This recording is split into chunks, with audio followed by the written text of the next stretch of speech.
Bonjour à tous, j'espère que vous allez bien. Cette semaine, on se retrouve pour une recette de muffins anglais.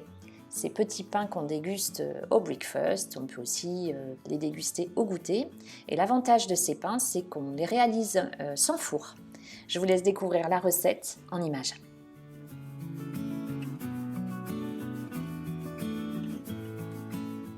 Je commence par verser dans un petit contenant un sachet de levure de boulanger. J'ajoute du lait tiède, 160 ml de lait tiède. Il faut vraiment qu'il soit légèrement tiédi. S'il est trop chaud, ça va tuer la levure.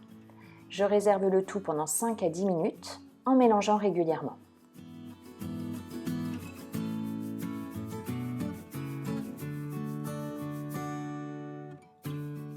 En parallèle, dans un saladier ou un cul de poule, je verse 250 g de farine. J'utilise de la T55 ou de la T65. J'y ajoute une demi-cuillère à café de sel que je mets d'un côté du saladier, une cuillère à café de sucre en poudre que je mets de l'autre, et j'ajoute ensuite 40 g de beurre pommade.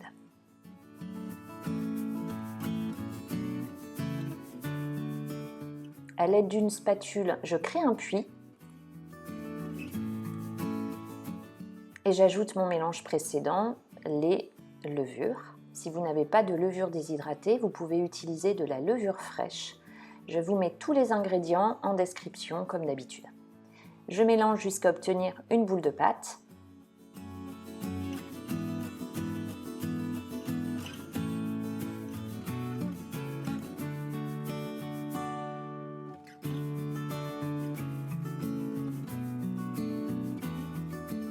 Je la dépose sur le plan de travail et je pétris ainsi pendant une dizaine de minutes. Alors la recette peut bien évidemment se faire au robot, mais j'ai choisi aujourd'hui de la faire à la main.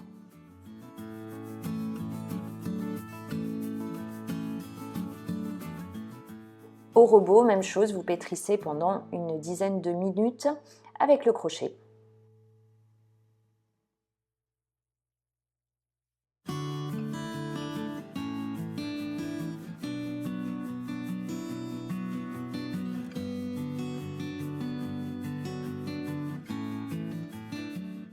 Je forme ensuite une boule, je la dépose dans un saladier que je recouvre de film alimentaire.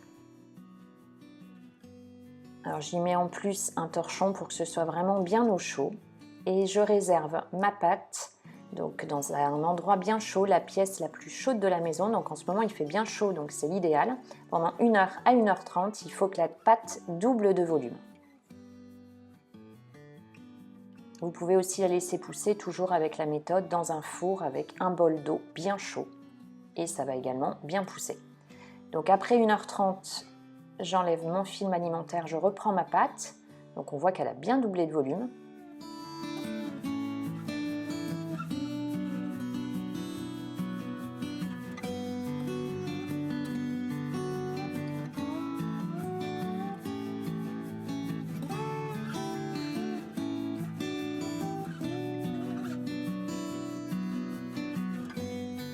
Je la dépose sur le plan de travail, je farine légèrement.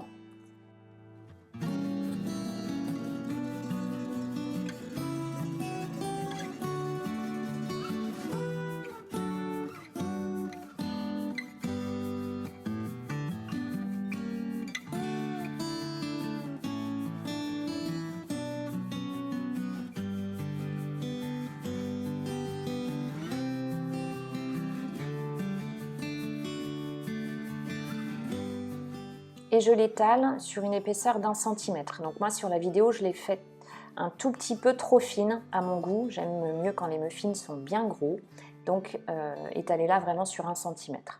Ensuite je la détaille avec des cercles de 8 à 10 cm de diamètre. Donc vous pouvez utiliser un bol ou un verre si vous n'avez pas d'emporte-pièce. Donc je fais ça pour jusqu'à épuisement complet de la pâte.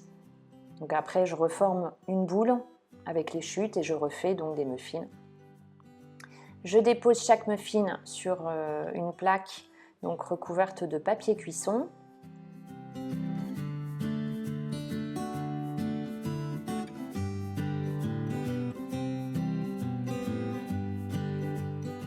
Je recouvre d'un torchon et je réserve cette fois 45 minutes, donc toujours dans un endroit bien chaud. Il faut que les muffins aient bien gonflé. Donc après les 45 minutes, voilà ce que j'obtiens.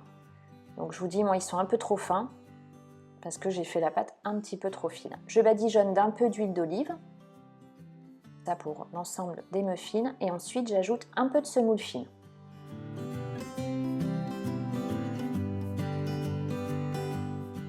Je graisse une poêle anti-adhésive, toujours avec de l'huile d'olive, je la laisse chauffer un petit peu.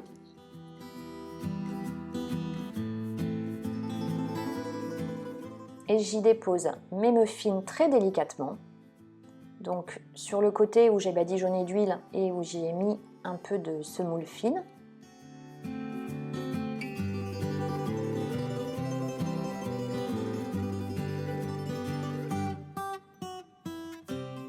Donc maintenant je badigeonne l'autre côté, à nouveau d'huile d'olive, et j'y dépose également à nouveau de la semoule fine.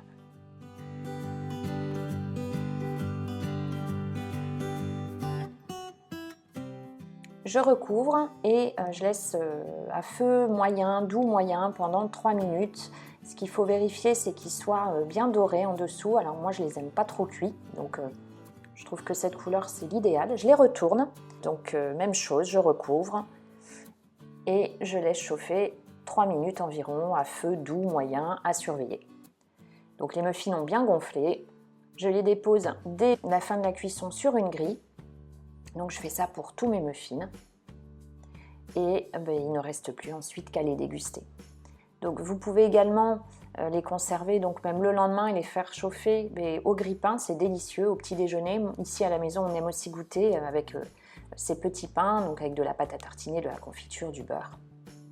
La recette est maintenant terminée, j'espère qu'elle vous a plu. Pensez à liker et à la partager si c'est le cas. Donc je vous montre l'intérieur. Pensez à vous abonner également si ce n'est pas encore fait. Vous pouvez me suivre sur Facebook et Instagram également en me partageant vos réalisations, ça me fera plaisir. Et vous retrouvez toujours plein d'autres recettes sur campmargotpâtisse.com. À très vite, prenez bien soin de vous.